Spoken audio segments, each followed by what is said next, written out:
আজকে যে আয়োজনের উদ্যোক্তা আপনাদের ছেলে, আপনাদের সন্তান মোফাজ্জল হোসেন টিপু। আপনারা জানেন সে বিগত সরকারের সময়ে অনেক হামলা মামলা শিকার হয়েছে এবং নির্যাতনের শিকার হয়েছে। শেষমেশ সে এই দেশ ছেড়ে বাহিরে যেতে বাধ্য হয়েছে এবং সে সময় মতো আপনাদের কাছে আবার ফিরে এসেছে শুধু আপনাদের সেবা এবং সহযোগিতা করার জন্য। আমার জানা মতো একটা ভালো ছেলে, তাকে আপনারা আগামী পৌরসভা নির্বাচনে সে ওয়াদা করেছে এবং ইচ্ছা পোষণ করেছে যে এলাকার জনগণ আমার সাথে আছে, ইনশাল্লাহ যদি তারা সবাই থাকে তাহলে আমি কমিশনার নির্বাচিত হতে আমার কোনো সমস্যা হবে না। আপনারা আছেন তো? ইনশাল্লাহ আপনারা সবাই মোফাজ্জল হোসেন টিপুর সাথে থাকবেন।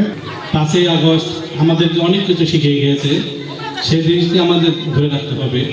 আমরা যারা তরুণ প্রজন্ম আছি, আমরা কিন্তু 71 দেখিনি, কিন্তু আমরা 5ই আগস্ট দেখেছি কীভাবে স্বৈরাচারীরা আমাদের উপরে, আমাদের ছেলেদেরকে, আমাদের ভাইদেরকে, আমাদের বোনদেরকে, আমাদের বাচ্চাদের উপরে তারা কীভাবে নির্মমভাবে অত্যাচার করেছে। অতএব এই সংযুক্ত বক্তব্য এখানে শেষ করে, আপনারা জানেন গত 24শে জুলাই একটি ছাত্র আন্দোলনের মাধ্যমে আমাদের এই দেশ পুনরায় স্বাধীন হয়েছে।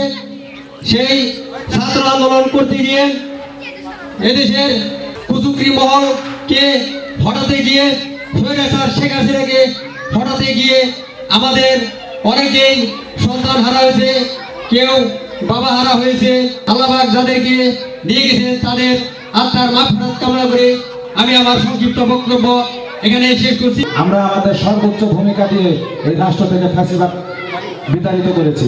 যারা বিএনপির অঙ্গ সংগঠনের রাজনীতি করে দীর্ঘ সময় আন্দোলন সংগ্রামের মাধ্যমে, জেল জুলুমের মাধ্যমে এখন পর্যন্ত রাজপথে আন্দোলন সংগ্রাম করে যাচ্ছেন, আপনারা তাদের দিকে খেয়াল রাখবেন।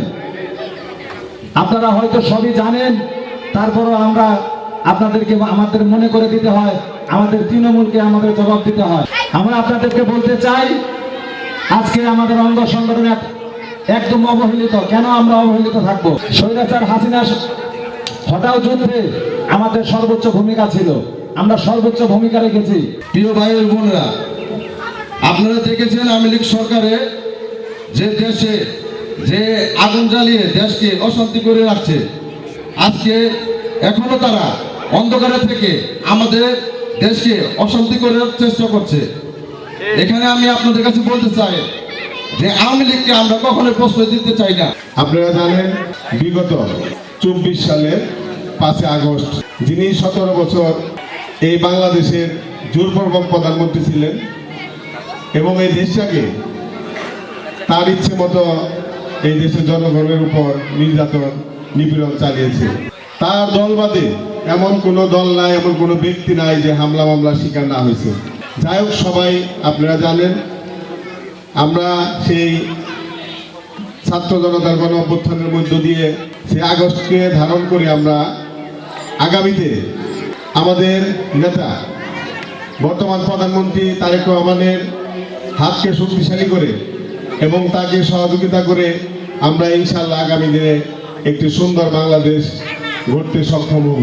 2024 সালের 5ই আগস্ট স্বৈরাচারী খড়ি হাসিনা 5ই আগস্ট পালিয়ে যেতে বাধ্য হয়েছে ছাত্র জনতার গণ অভ্যুত্থানের মুখে। সংগ্রামের সাথী বন্ধুগণ, পরিষ্কার ভাষায় বলতে চাই, হাসিনা পালিয়ে গেছে, কিন্তু তার দোষর প্রেতাত্মারা এখনো বিভিন্ন অপকর্মের সাথে লিপ্ত আছে।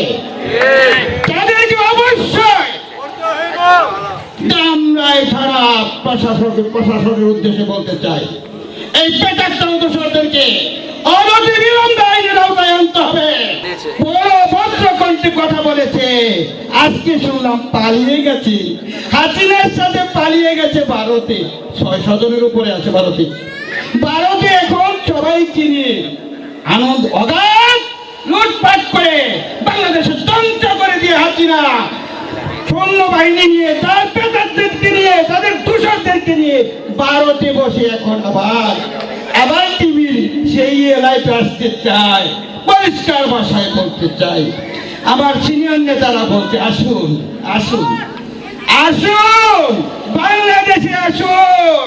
জুলাই আগস্টে কিভাবে সারা দেশব্যাপী নির্মমভাবে হত্যাযজ্ঞ চালিয়েছিল ক্ষমতার লোভে। সে গুম খুন হত্যা করে ক্লান্ত হয়নি, নিরীহ সাধারণ জনতাকে নির্মমভাবে গুলি করে হত্যা করে অবশেষে আল্লাহর অশেষ রহমতে এবং জনগণের ঐক্যবদ্ধ আন্দোলনের মাধ্যমে আমাদের এই দেশটা এই স্বৈরাচারী হাসিনার হাত থেকে রক্ষা হয়েছে। আপনারা জানেন ইতিমধ্যে আমাদের দল নিরঙ্কুশ আসন নিয়ে সরকার গঠন করেছে। আমাদের প্রধানমন্ত্রী জনাব তারেক রহমান একটাই লক্ষ্য, জনগণের উন্নয়ন। ঐতিহাসিক জুলাই গণঅভ্যুত্থানে যারা শহীদ হয়েছেন, তাদেরকে নির্মমভাবে যারা হত্যা করেছেন, তাদের বিচার চাই। তাদের বিচার যেন বিলম্বিত না হয় এবং স্বচ্ছ বিচার যেন বাংলাদেশের মাটিতে ঘটে, সেটি আমাদের প্রত্যাশা। আমরা এটিও চাই যে বিচারের নামে যেন নিরপরাধ কেউ হয়রানির শিকার না হয়, আমরা এটিও চাই। আজকে আমরা যে একটি স্বাধীন দেশে বসবাস করছি, সেই স্বাধীনতার ঘোষক শহীদ রাষ্ট্রপতি জিয়াউর রহমানের আত্মার মাগফিরাত কামনা করছি। জিয়াউর রহমান যে স্বাধীনতার ঘোষণা দিয়েছে, সেই ঘোষণার ফলে আমরা একটি বাংলাদেশ পেয়েছি। সেই বাংলাদেশ অত্যন্ত সুন্দরভাবে চলতেছিল, কিন্তু কিছু কুচক্রী মহলের দৃষ্টিগোচর হয়ে এদেশে এক এক সময় এক এক দুর্যোগ নেমে এসেছে।